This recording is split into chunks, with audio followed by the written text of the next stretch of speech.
मैं सऊदी अरब से होके आया हूं, मैं यूएई के होके, अभी मैं तुर्की होके आया हूं, और मैंने उन भाइयों को कहा कि आप हमारे बड़े अजीम भाई हैं, हमेशा आपने हमारी मदद की।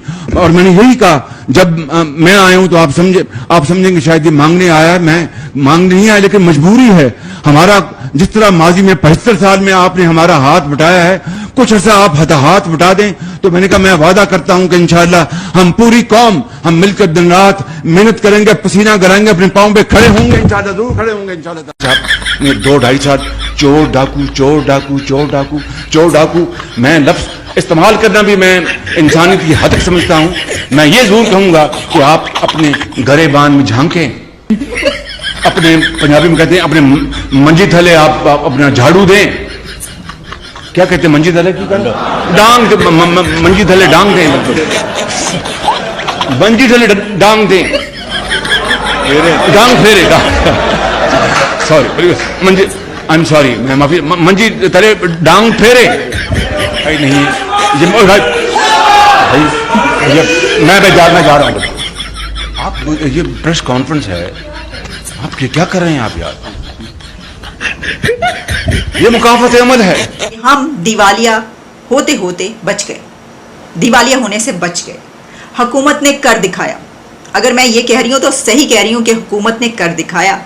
और प्राइम मिनिस्टर शहबाज शरीफ जो कि IMF MD के दर पर बैठे रहे और उनसे मुलाकातों पे मुलाकातें करते रहे, नाक रगड़ते रहे, यानी जो हम कर सकते थे वो सब कुछ किया, लेकिन IMF का एग्रीमेंट करके दिया। IMF को बोला गया, चाइना ने बोला, और इनफैक्ट अमेरिका भी बहुत ज्यादा इंटरेस्टेड नहीं था कि इनका लोन अभी अटका रहा है, क्योंकि ये चाइना की गोद में जाने की धमकी दे रहे हैं बार बार। नमस्कार दोस्तों, पाकिस्तान को आखिर भीख का कटोरा IMF ने भरी दिया। ये मैं नहीं, पाकिस्तान की मीडिया कह रही। आप लोगों को पता होगा कि पाकिस्तान कई टाइम से IMF के सामने नाक रगड़ रहा है और दुनिया के सभी देशों से कर्जा देने की अपील कर रहा था, क्योंकि पाकिस्तान डिफॉल्ट होने के नजदीक था। अब ये कर्जा मिलने से थोड़े समय की राहत मिल गई पाकिस्तान को। ये कर्जा चीन की गोद में पाकिस्तान के बैठने के डर से अमेरिका ने IMF को कह कर दिलाया। अब आप देखो इस वीडियो में पाकिस्तान की मीडिया भी मजाक उड़ा रही है पाकिस्तान के प्रधानमंत्री का, और कई सारे मीम बन रहे हैं। लेकिन देखना यह है, आने वाले महीनों में कई देशों को पाकिस्तान का पहले के लिया हुआ बिलियनों का कर्जा वापस लौटाना है,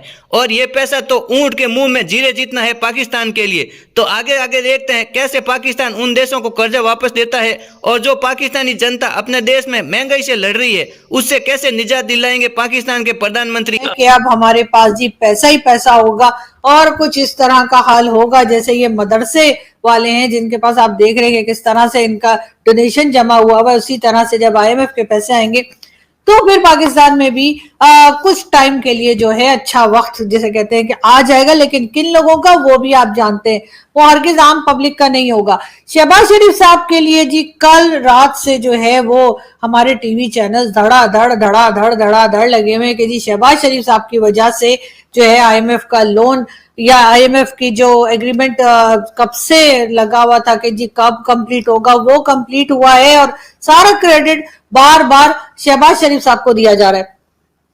अरे यार ये कौन सी पिक्चर लगा दी है, ये कौन सी पिक्चर लगा दी शहबाज शरीफ साहब की? सही वाली लगाओ ना, ये वाली नहीं। हाँ कहाँ है? अच्छा ये रही। हाँ जी, जो शहबाज शरीफ साहब जो हमारे देखें कितने अच्छे लग रहे हैं। शहबाज शरीफ साहब देखे ना सूट बूट में, वो था ना सूट बूट में आया कन्हैया बैंड बजाने को, जी हाँ ये वही लग रहे हैं मुझे। लेकिन ये कि जी शहबाज शरीफ के लिए बार बार कहा जा रहा है कि जी शहबाज शरीफ की बहुत ज्यादा मेहनत की वजह से। इसके बाद जी शहबाज शरीफ साहब ने एक ट्वीट भी की थी जिसमें उन्होंने लिखा कि अल्हम्दुलिल्लाह हमें जो है IMF की डील हमारे साथ ओके हो गई है। उसके ऊपर कई हमारे हिंदुस्तानी दोस्त जो हैं वो कह रहे हैं कि यार अजीब लोग हैं, तुम लोग को उधार मिलता है तो उस पर अल्हम्दुलिल्लाह पढ़ते हो। तो भाई क्या करें, काम हम तो करने की हमें आदत रही नहीं है। पिछले आप देख ही रहे हैं कि तकरीबन 75 ईयर से हम लोग उधार पे ही चल रहे हैं, और उधार मांगना, कर्जा लेना ये एक बहुत मुश्किल काम है। ये वो लोग हरगिज समझ नहीं सकते जिन्होंने ऐसा काम ना किया हो। यानी कि हिंदुस्तान की बात ले लीजिए, हिंदुस्तान के लोगों को आदत नहीं है कि वो किसी से लोन मांगे, किसी कंट्री के आगे जाके कहें कि जी हमें कंट्री चलाने के लिए पैसे दे दीजिए वरना हमारी कंट्री डिफॉल्ट हो जाएगी।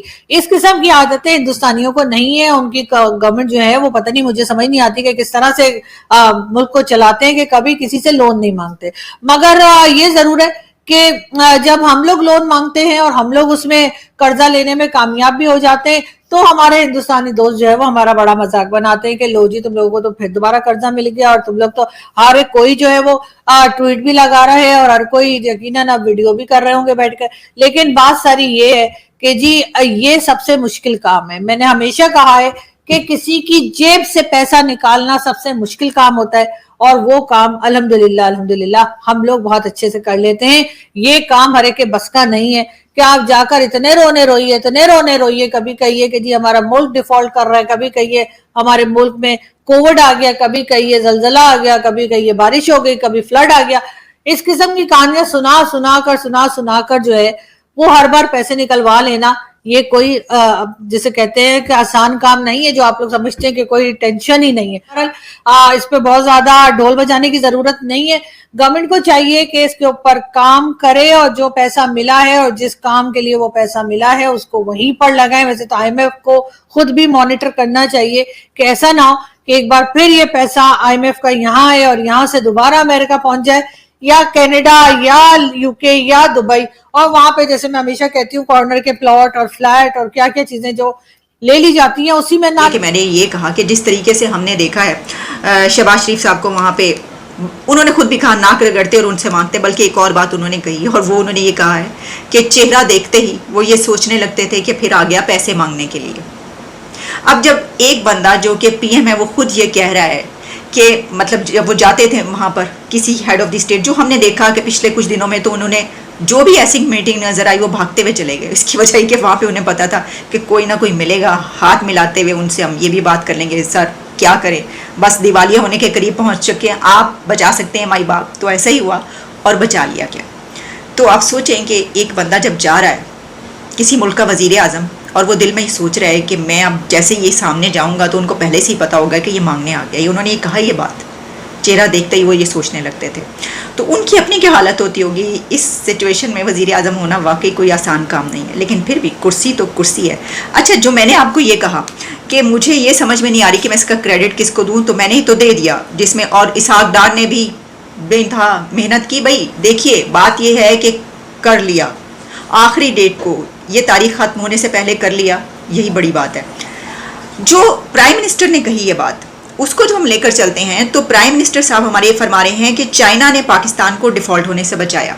आखिरकार आ ही गया पैसा पाकिस्तान की झोली में, लेकिन आया भीख के तौर पे, और वो भीख जो कि उन्हें पता है कि हमने वापस तो करनी नहीं होती, तो IMF तो वापस निकाल लेगा खैर। लेकिन IMF के इस कंडीशन पे, IMF के इस लोन की ही कंडीशन पे कई और लोन अटके हुए थे। मतलब कंट्री चलाने के लिए पैसा नहीं था, रोल ओवर चल रहा था। अब $3 बिलियन आया।